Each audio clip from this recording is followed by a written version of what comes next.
Hello, hello, and welcome to Non Sequitur News. I thought the static was gone. Today is August 7th, 2024. It's Season 3, Episode 220. I am Mayor Watt, and above me, or the other voice you hear, is the Sentient AI. Good evening, ohmTown citizens. Welcome to the August 7th Non Sequitur News. And the reason I said it that way is because, well, if you're listening to the podcast, which is just popping off. Just kidding. I can't. Anyway, it's growing and you don't see the visualizer. So, hey, it doesn't matter. Today we're going to be talking about Reddit is becoming the actual front page after all. Charging into Bummerville. Fugitive found working as cop. Flooded with warnings. Tweeting the quiet parts. Polka dot art is making me see spots. Welcome to Pre-K Law 3. The Drunken Pumpkin Spice Latte. 737 MAX 9 doors will now come with AirTags. And Starliner continued issues. That and more, brought to you by ohmTown.com.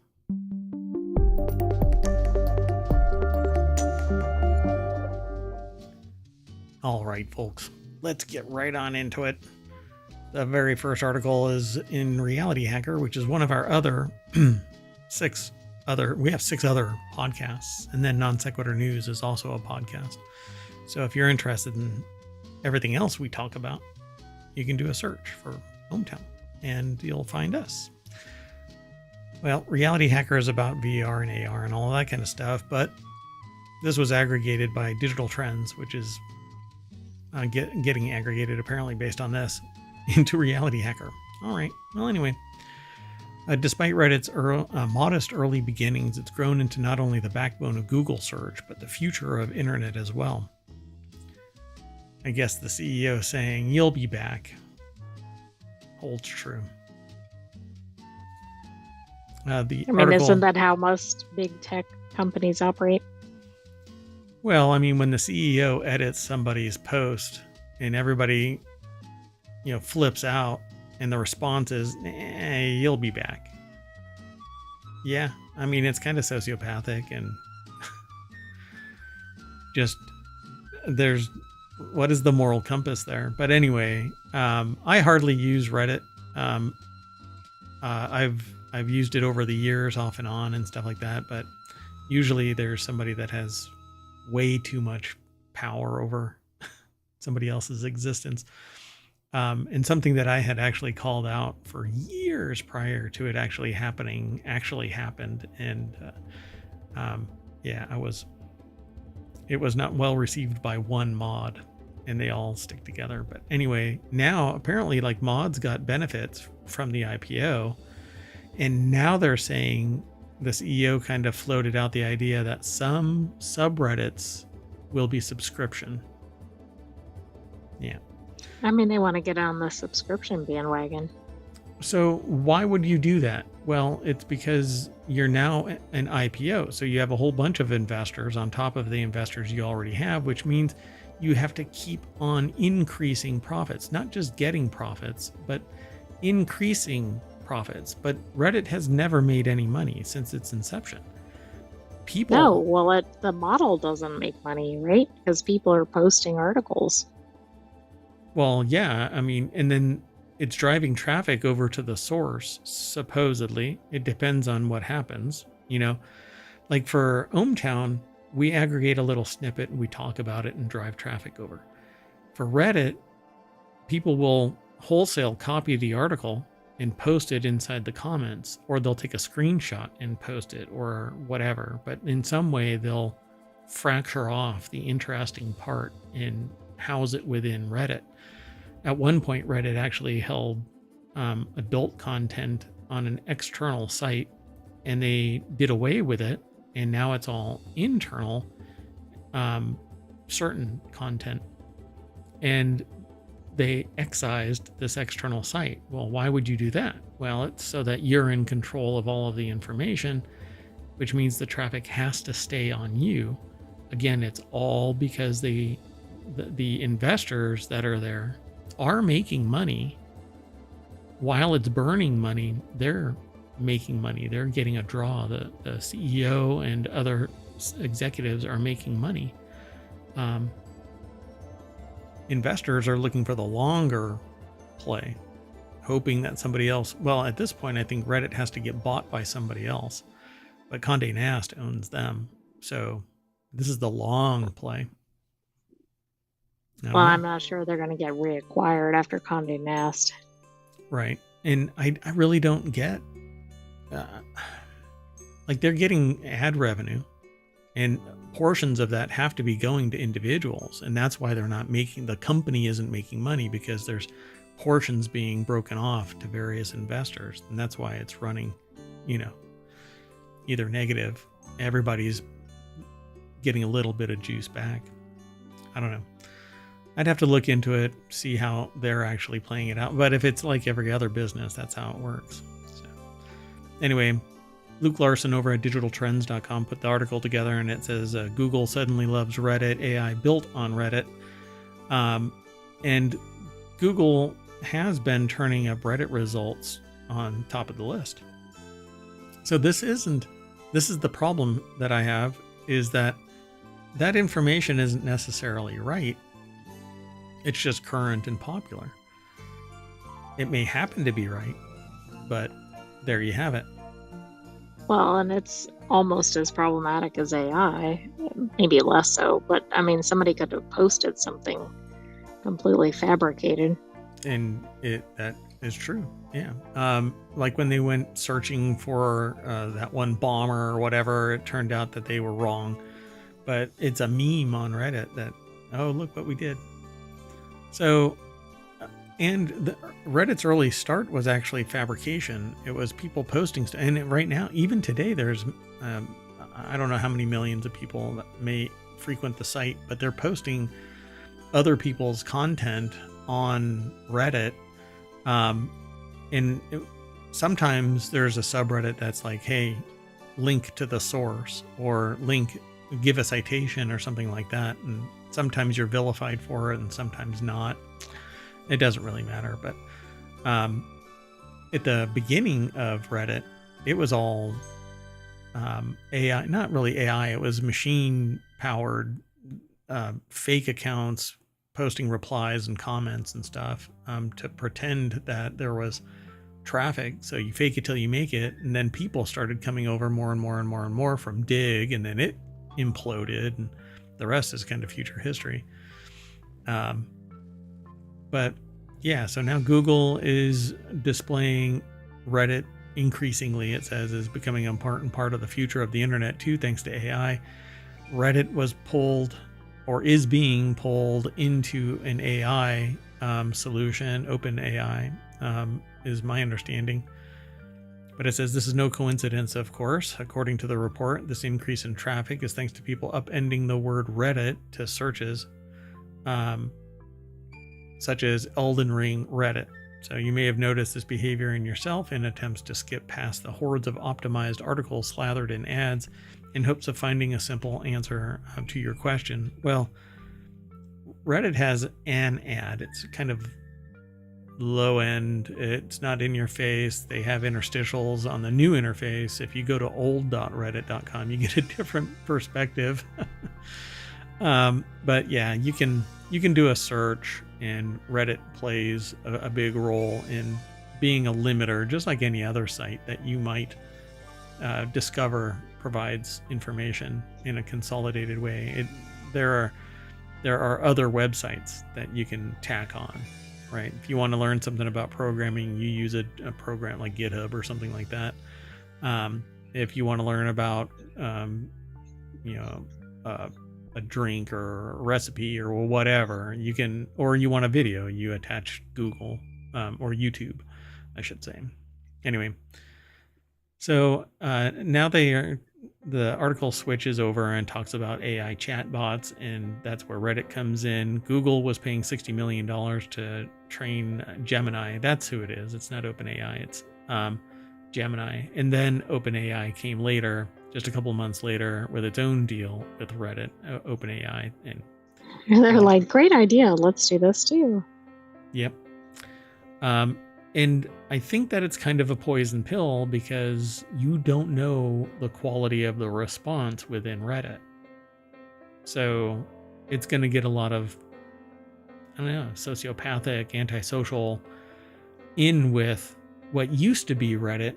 And Reddit used to be respected as more scientific, more logical, more controlled in its discourse. And then basically the old hat people of Reddit saw Dig come over and they were like, well, there goes the neighborhood, kind of a thing. So I'm pretty sure that another site needs to come into existence that has the same type of thing, that makes it streamlined, that doesn't have... Here's the problem. When a CEO is making $150 million, that's why it's not making money. It could be making money if it was a small organization that didn't have investors. And if all the money wasn't going over to the CEO. Right. But the objective wasn't to have a lifestyle business. The objective was to spin up a successful business. And then somebody walked up and said, oh, we'll give you hundreds of millions of dollars for it. Who in their late 20s, mid 20s, early 30s, maybe, I can't remember how old they were at the time, who would turn away, like $1 billion for Minecraft? Of course, somebody's going to what? Hell yes. I get to go and be sociopathic somewhere. Yeah. Anyway, let's move on. Next article is over in On Sequitur News. It's also the name of the show. Analysis of 20,000 EV stations concludes that charging is still a massive bummer. That's right. The experience of charging an electric vehicle in the U.S. could be better, and in a big new study, or a new big study, is out that lists the biggest infrastructure pain points, including a failure to report broken stalls, inaccurate station status messages, aging equipment, some habitually unreliable network providers who go unnamed in the study, apparently. It says unfortunately, but... So the study was conducted by Charger Help, which offers EV charger operations and maintenance solutions. So of course they're going to find a worm in the apple. I mean, they wouldn't exist, right? Yeah, exactly. So Umar Shakir. But this headline is kind of like the no kidding news, right? Yeah, anybody who's ever interacted with an EV, charging is the suck. Most, like ICE engines, oil changes. That's the suck. Long-term maintenance overall is kind of the suck because you have to swap out the air filters, and you have to sit there and worry about a battery dying, or a cable fraying, or a tube, a hose drying out. That would take decades, but it still happens, less and less nowadays, but all kinds of stuff. But with an EV, the only thing you have to worry about is, I don't know, having a spare 30 minutes to 8 hours to sit around and wait for your car to charge. Who has that?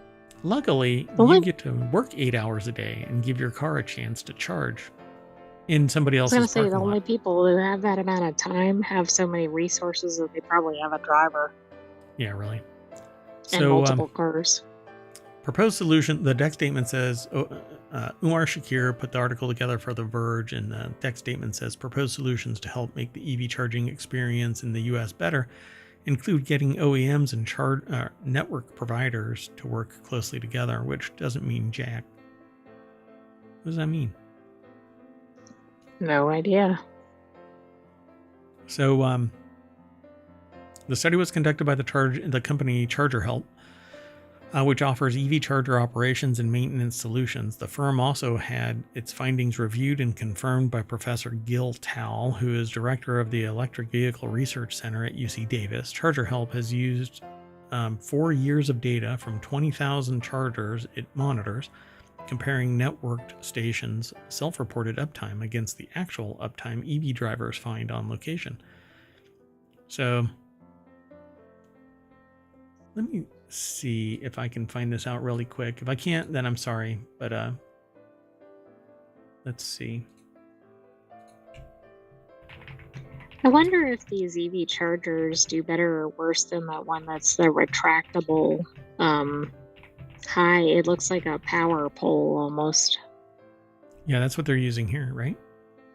It In this picture. seems similar, although it's more accessible, which could be a problem because people could run into it or damage it.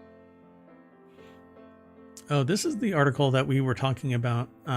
So there are somewhere between. See, the problem is statistics don't exist for the number of total pumps in the United States. So the gamut is massive, 900,000 to 1.8 million pumps. Right. Well, so basically that or double, right? I mean, that's a huge range. Yeah, let me see something real quick.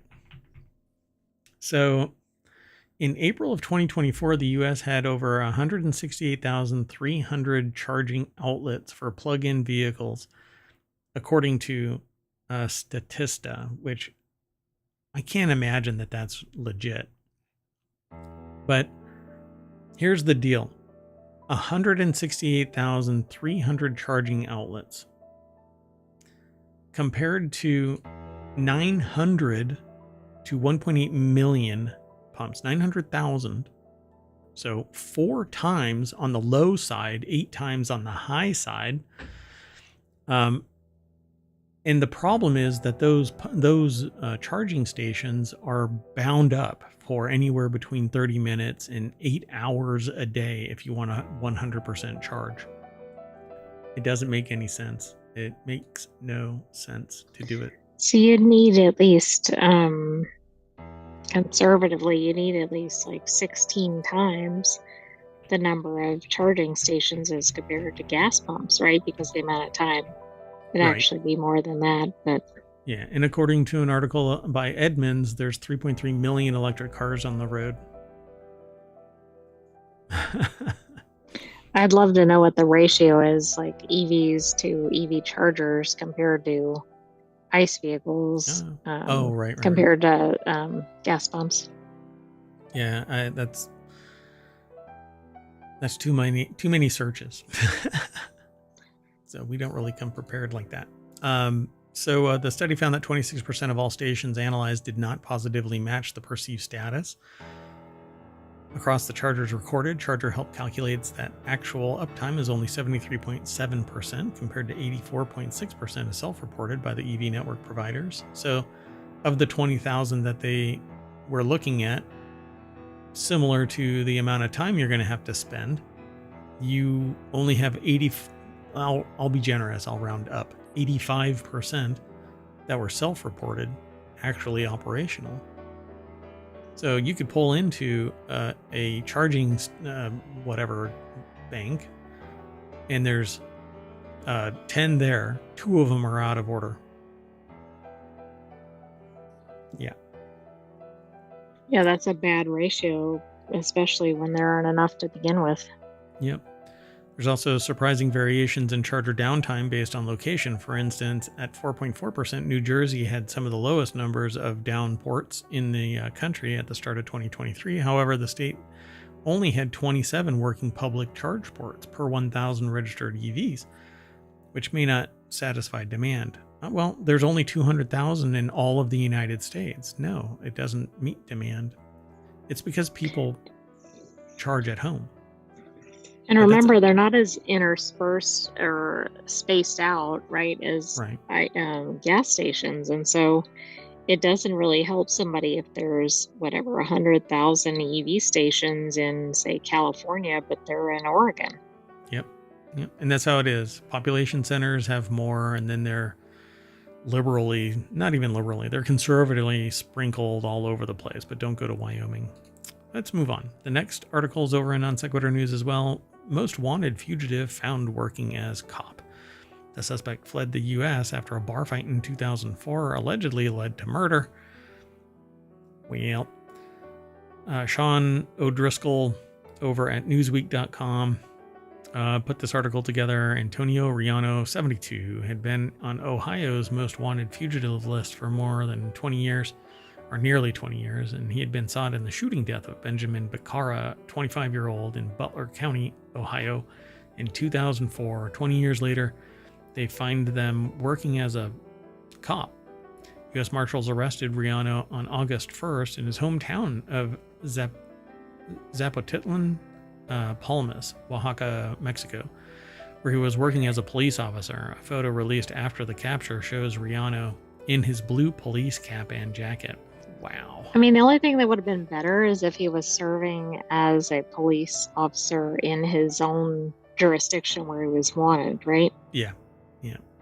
So when it started to say that it was in his own hometown, I almost lost my mind. Know. I mean, same here, because that was the implication. Yep. Oh, you had me at the beginning there. Oh, well. He went back to his native Mexico. So now the release said that Riano was wanted for the shooting death of Benjamin Becerra at age 25 that occurred. So the dude shot him. He was already twice the age of the guy that he shot. So he was on the downtrend anyway, right?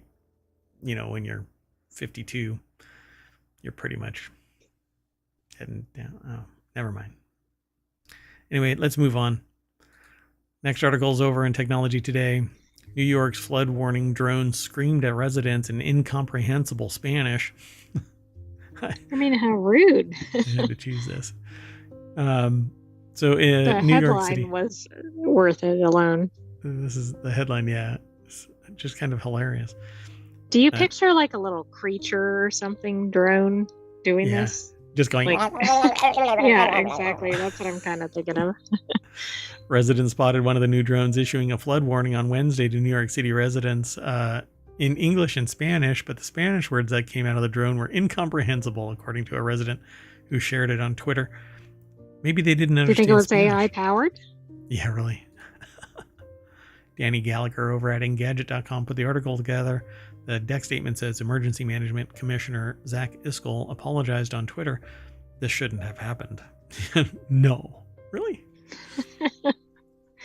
Let's see. Yeah, but how did it happen? I'm going to try and play this. Hold on. Wait. There we go. This should work. Oh my gosh. It sent me over to that. Whatever. Guess I'm not going to do that again. Cheapers. Anyway, it sent me over to Twitter, and I don't do anything on Twitter anymore. Because... yeah, it's not Twitter anymore. Because it's not Twitter. So the drones had no problem issuing a weather warning in English as it was delivered the news about an incoming batch of heavy rainfall in a clear and distinguishable tone. The Spanish message, however, sounded like a robot speaking the language for the first time. Oh, yeah, so it was probably done by AI. So New York Times published a story on Tuesday about how the new emergency alert drone system and that the city sent the drones out to communities around 1 p.m. to inform residents about the heavy rainfall headed their way. Iskell told the newspaper that New York City Mayor Eric Adams came up with the idea to use drones as a new part of its warning systems, and Adams has instituted similar tech-heavy initiatives during his term as a security robot that patrolled... what? I intentionally... It sounds like he's being the security robot. I intentionally left off such. Anyway, Adams has instituted similar tech-heavy initiatives during his term, such as a security robot that patrolled the Times Square subway. Spot robot, also known as DigiDog, for the New York Police Department to use during hazardous situations like hostage standoffs. So, yeah, there you go. Wait, what is this? Yeah. Sorry, I saw something about an iPad and I instantly squirreled. I think this source often has another article below. Yeah. So you can kind of scroll for news after the primary one that we link to, but feel free. After you read the material, come back and talk with us here in ohmTown on Twitch and on the Tube. So if you're there, be sure to like, subscribe, hang out, follow us. We do a show we're supposed to do it at 8 o'clock. I have mayoral duties, so I had to move it an hour forward. But we do it every day, and then it gets posted as a podcast as well. Anyway, let's keep moving on Sequitur news. As it is, we're going to move over to the word in law. Maybe don't tweet the destroying evidence subject to Lithold is a good idea. Former Jones Day lawyer offers thoughts on Google opinion and gets a little in over his head. So, okay, this article, so this is a large law firm. This is not like a solo practitioner. No. This isn't my cousin Vinny. So, although my cousin Vinny gets the job done, but Jones Day lawyer offers thoughts on Google opinion and gets a little in over his head. The article's at abovethelaw.com. Joe Patrice put the article together. We don't go through it verbatim, but Lithold is you're not supposed to touch anything. So, okay. They mentioned it in the title here. So, anyway, so Google's big antitrust loss is arguably the biggest antitrust development since the Microsoft antitrust a quarter century ago. Thank you very much. As much as the opinion shakes up the world of search, it might end up having a bigger implication for the nascent artificial intelligence industry if it disrupts Google's access to all the juicy user data that it can use to advance its AI offerings. I'm a big proponent of the right to be forgotten. I don't really make friends in big business. So, but within Judge Ahmed Mehta's mammoth antitrust opinion, it's 227 pages or something like that, or maybe 277 pages. I forget the last one of those numbers in there is a 7. I know that the first one is 2, but anyway, it's not 27 either, just in case you're wondering. Anyway, it's not 727. Stop it. It might just be. Anyway, they declined to sanction Google, noting that the evidence wasn't necessary to establish the government's case, but he still wasn't happy. Still, the court is taken aback by the lengths to which Google goes to avoid creating a paper trail for regulators and litigants. It is no wonder that this case has lacked the kind of nakedly anti-competitive communication seen in Microsoft and other Section 2 cases. Google clearly took to heart the lessons from these cases. It trained its employees rather effectively not to create bad evidence. Ultimately, it does not matter. Section 2 liability does not rise or fall on whether there is a smoking gun proof of anti-competitive intent. All right. So apparently, Jones Day, former antitrust leader, says not expressing an opinion on the merits, but this point is silly. No firm has an obligation to create a paper trail for people or entities that may want to attack it. If anything, it has a fiduciary obligation to do just the opposite. Yeah. Willfully issue documentation so that you can't be found culpable for your actions. I'm telling you, ethics is the smallest freaking chapter of existence on the planet. And it's people like this that support that ideology. Yeah, it's wild. It's absolutely wild. Says, okay, this is very true that there's no duty to create a paper trail in the ordinary course of business. Actually, the fiduciary element also includes you having to be able to track the source of funds, the progress of your business. You have to justify where your money goes to investors and to the CEO and to the business leadership.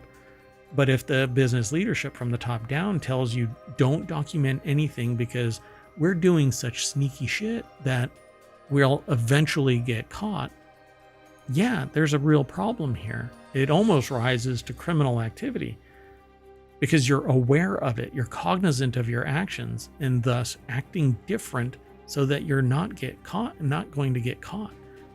You'll still get caught because people are idiots. But anyway, you don't get to start the shredders going whir once the DOJ tells you that, what they're probing. Now, this is all after the fact, but what this guy up here, Joe Sims, tweeted about is basically, if you start at the start and don't document any of your criminal activity, then it's you're fiduciarily sound, right? You're doing good for the business. It's absurd. So then Bill Baer, former Assistant Attorney General for Antitrust, Bill Baer, jumped into the fray and says, "Come on, Joe, you have advised clients to preserve documents when on notice of litigation.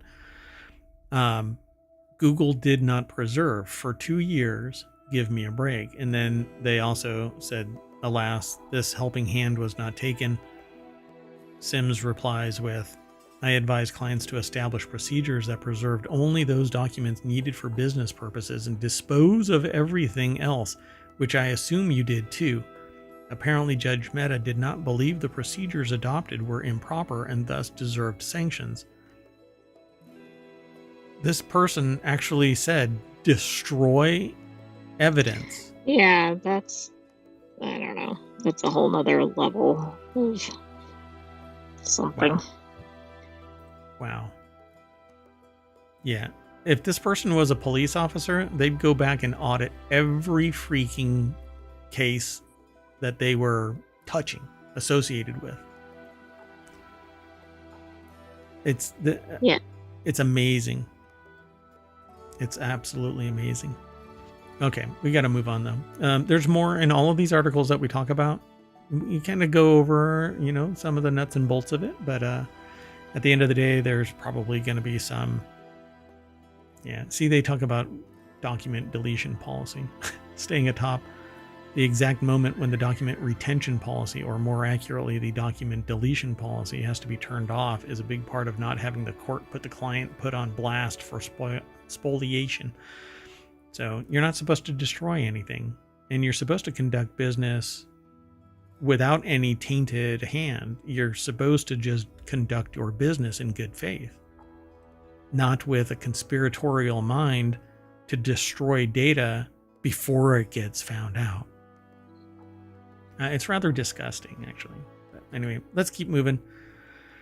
So the next article is over in Prime Glass. Yayoi Kusama's boundless polka dot sculpture turns heads at London Station. The mind-bending piece fills public space outside Liverpool Street interchange.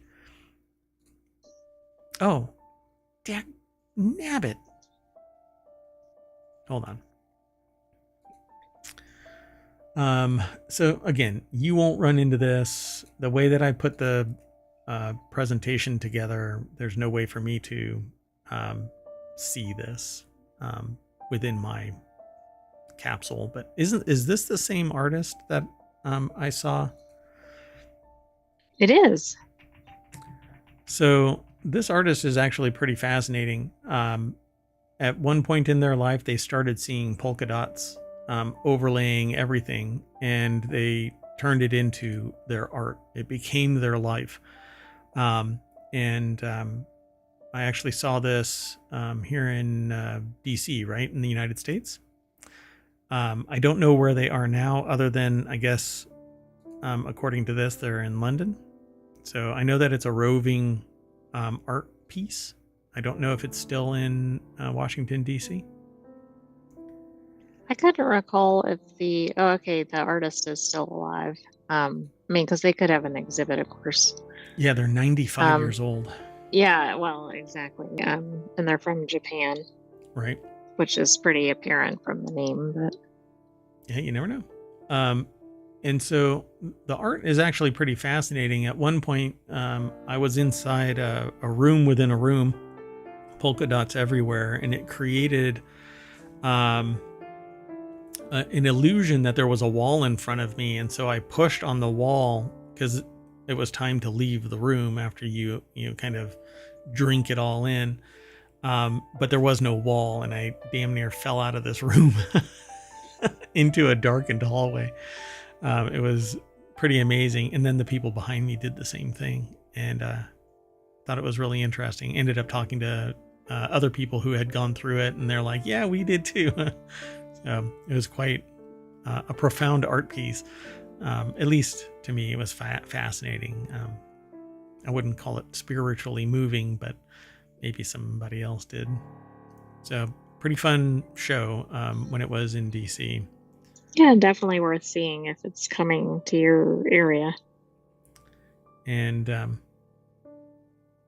you can always look it up online. You'll find stuff. So Sorry that I don't log in while the stream is underway. So, but you'll be able to go and check it out. All right, let's move on. The next article is over in the Word and Law as well. Judge borrows trick from preschool teachers to make sure prosecution is being honest. Welcome to Pre-K Law 3. Prepare for secondhand shame if you watch the clip. So I'm not probably going to be able to watch the clip, but we'll see. Chris Williams over at Above the Law put the article together.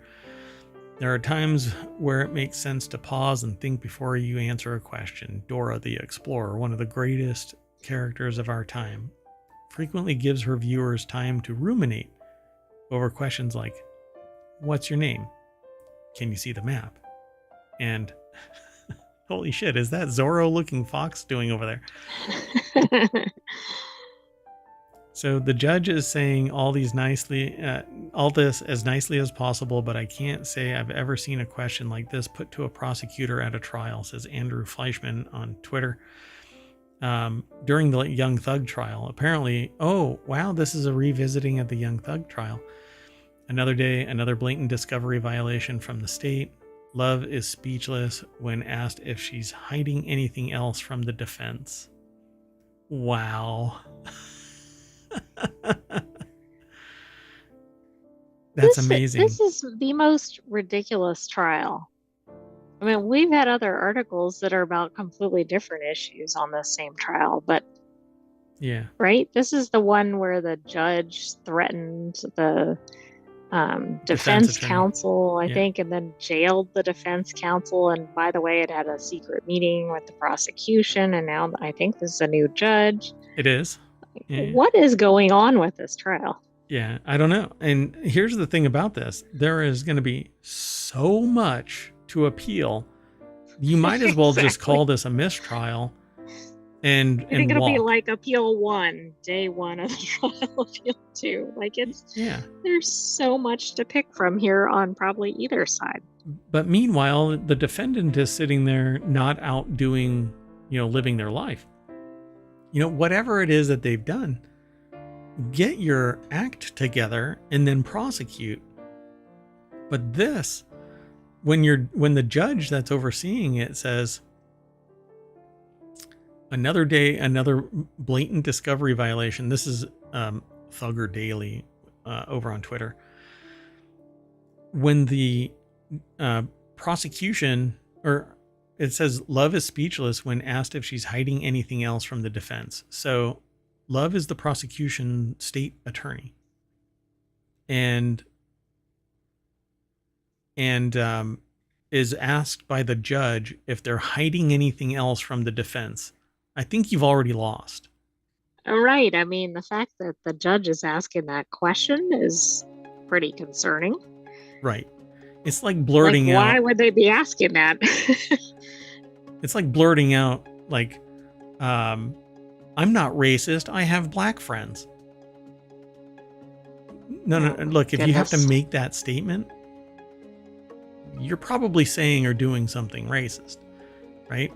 This is just amazing. After Judge Glanville cozied up with the prosecution, it isn't clear that defendants fighting cases in Georgia even have a fair shake at due process. This is the previous judge.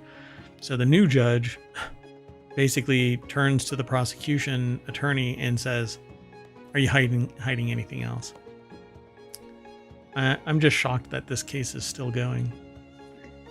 Right. I mean, but I'm not sure which side would try to dispense with it, right? Like, there's been so many problems.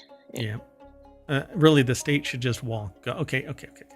Because what's going to end up happening is they're going to end up being untouchable because this is so contaminated that any appeal is going to win because there's so much shenanigans, right? Anyway, we'll move on because this is going to come back. I mean, I'm going to be surprised if we don't see this in the news tomorrow or the weekend. It's going to be back.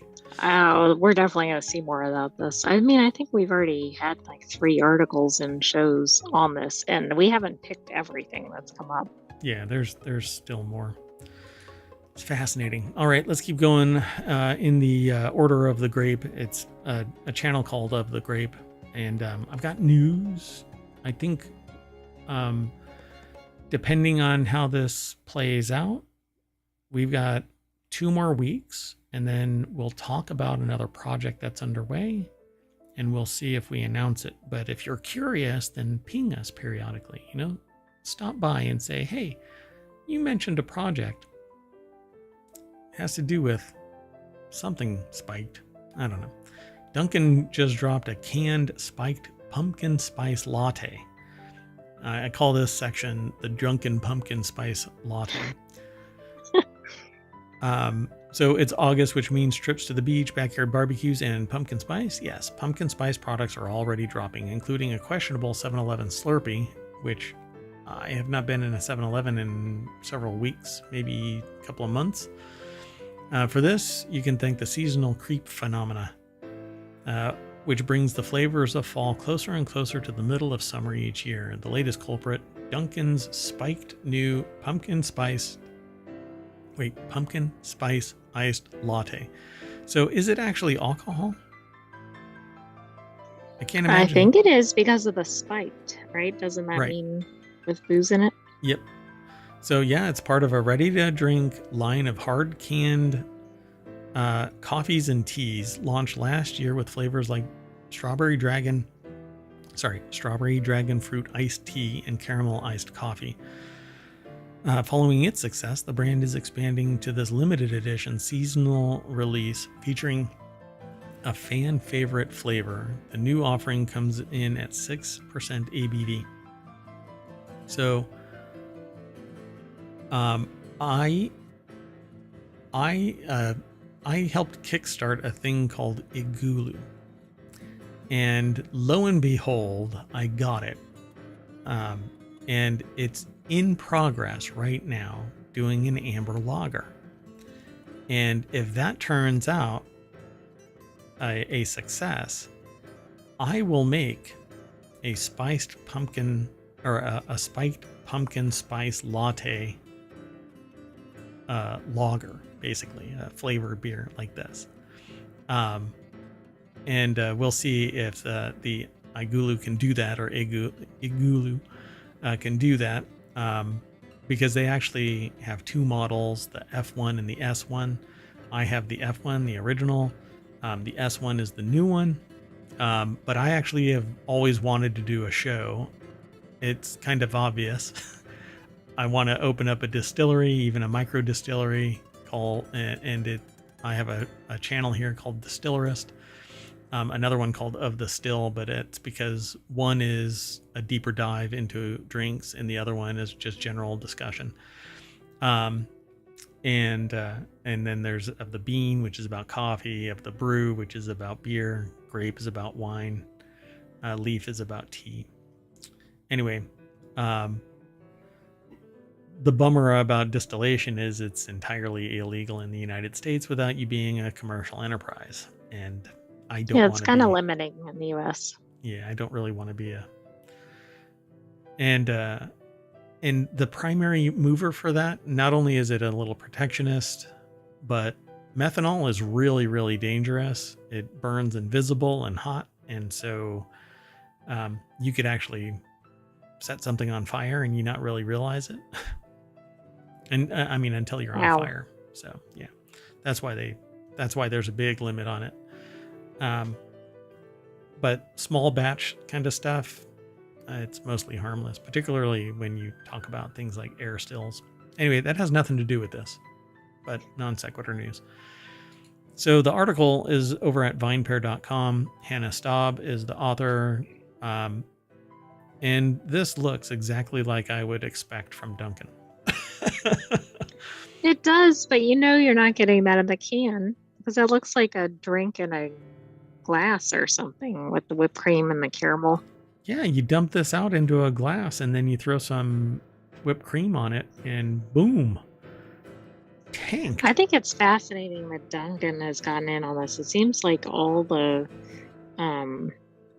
like wine and beer and just in general spirit makers have seemed to get in on the the canned, like ready to drink market.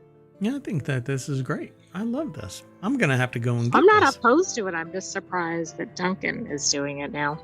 Where there's money and people want to get toasty. So Dunkin' Spiked is a ready-to-drink line of hard-canned coffees and teas launched last year. Quote, as one of our most highly anticipated seasonal offerings, Pumpkin Spice Latte has become a staple amid everyone's favorite cozy season, which is weird because I thought Starbucks was the one that was... They were the ones that really started this right trend or craze, I think. Right. That's what I thought too. That's kind of a, like, why didn't Starbucks get there first? Recognizing this, we knew that we had an opportunity to create something special with an adult twist on the beloved beverage. After receiving such overwhelmingly positive response on our spiked iced coffee, after only 1 year on the market, the Dunkin' Spice Pumpkin Spice Latte. Wait. Dunkin' Spiked Pumpkin Spice Iced Latte. There you go. Felt like a natural addition to the line, allowing us to meet the growing demand of 21 plus consumers seeking a way to get away from it all. Yep.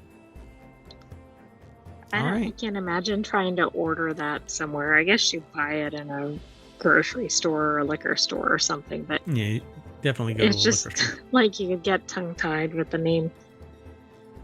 Yeah, I don't think you're going to go to Dunkin' and get it. Next Probably article. Not. Without reading this, I suspect that 737 MAX 9 doors will now have air tags in them so that they're harder to lose. But the title of this is Boeing says 737 MAX 9 door plugs will now be harder to lose. Oh, I thought they were going to remember to put the bolts in. Well, that's probably the correct tack on the article, but I swear that all they're going to do is like duct tape a air tag. So after a door plug blew out of the 737 MAX 9 this January, the National Transportation Safety Board sprung into action trying to get to the bottom of why. It's because somebody had a pocket full of bolts. Melvin Backman over at quartz.com, or not quartz.com, it's qz.com, but Quartz is the newspaper. Really? You know, when you carry something with you inadvertently from one area to another, maybe that's what happened with the bolts and somebody walked off with them in their pocket instead of remembering to put them in. Well, like if you've ever tried to screw something in underneath something and it hits the ground and rolls away, it's probably sitting directly underneath the plane and they're like, never mind. Too difficult to get to. That's right. Oh, I have to climb down there. It's cold and windy.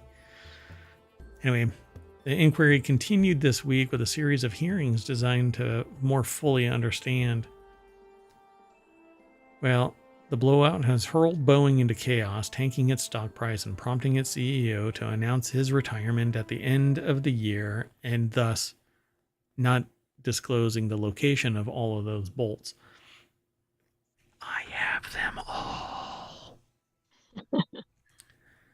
So Elizabeth Lund, an executive at Boeing, said the company has implemented some updates to its planes since the incident, including a more important one that it plans to retrofit to older builds. They're working on some design changes that will allow the plug to not be closed if there is any issue until it is fully secured. You mean like having bolts in it? Oh, you're enumerating the policy is to have the bolts in it. Got it. Okay. So if the bolts aren't in it... Which was probably already in the policy, but okay.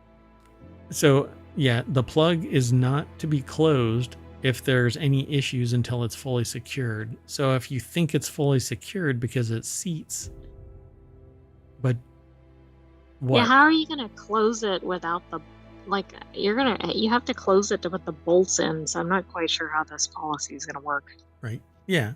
This is what's going to happen. It's going to fall out.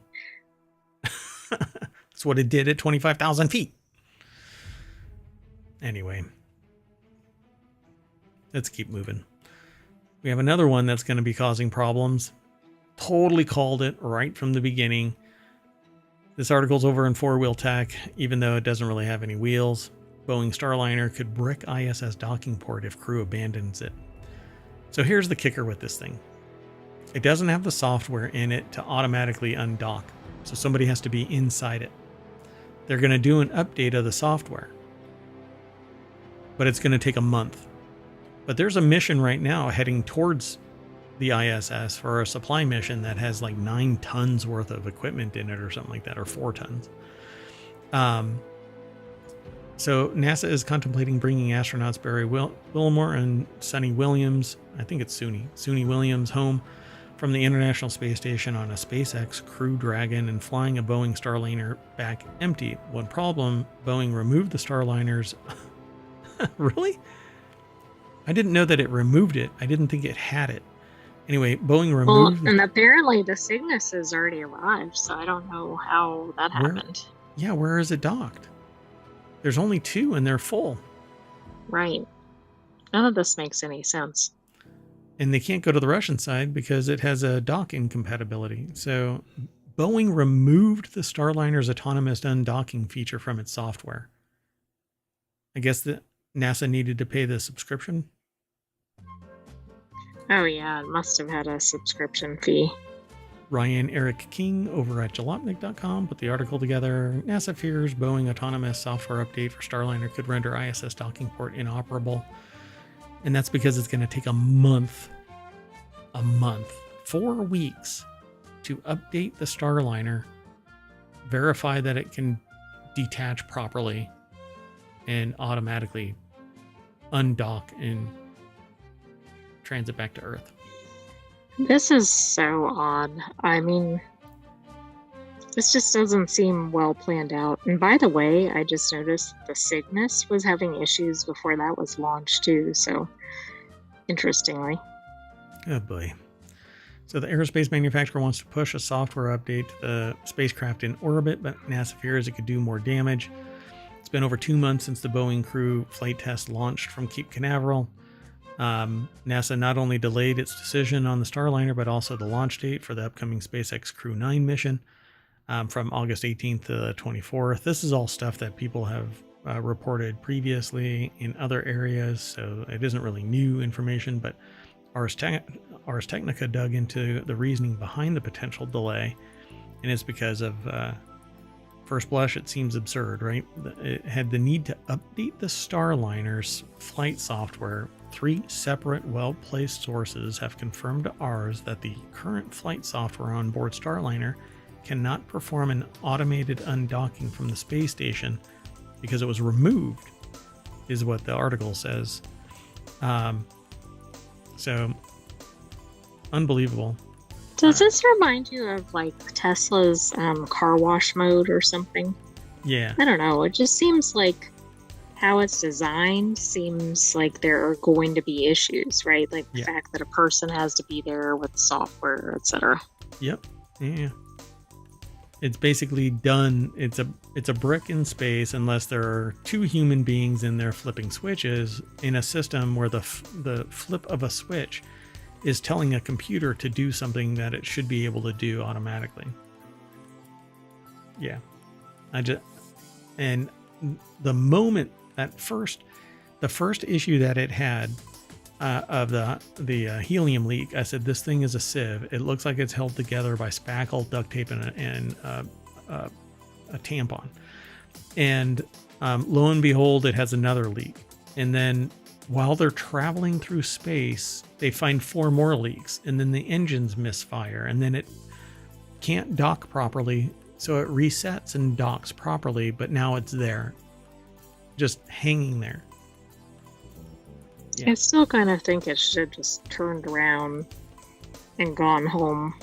Yeah, it should never have left, and that's what I said. It should never have left. So here we are, Starliner, basically bricking a port. So whatever, there's only 2 docking stations on the docking bays on the ISS American side. I say they should just use the Canadarm, grab it, and fling it down into the atmosphere and be done with it. That way they get it back. They get the parts back and they can do an investigation, but it doesn't matter. And they get that docking bay open so that more stuff can come and we can get these people back safe. Done and done. We know the reliability seems to be pretty high on the SpaceX modules, so let's get it done. Anyway, that's it for today. So we are going to use the Canadarm, and it's going to pull us all the way back to the front page of ohmTown. I'd refresh it, but I don't know. This one's good enough. Although, I tried to actually promote one of my videos, and it was denied again. I don't even talk about politics, but apparently... I wouldn't refresh. All right. Well, that's it, folks. I am Mayor Watt, and the other voice you hear is the Sentient AI from the future. Good night, ohmTown citizens. Thanks for joining us for the August 7th Non-Sequitur News. Cheerio.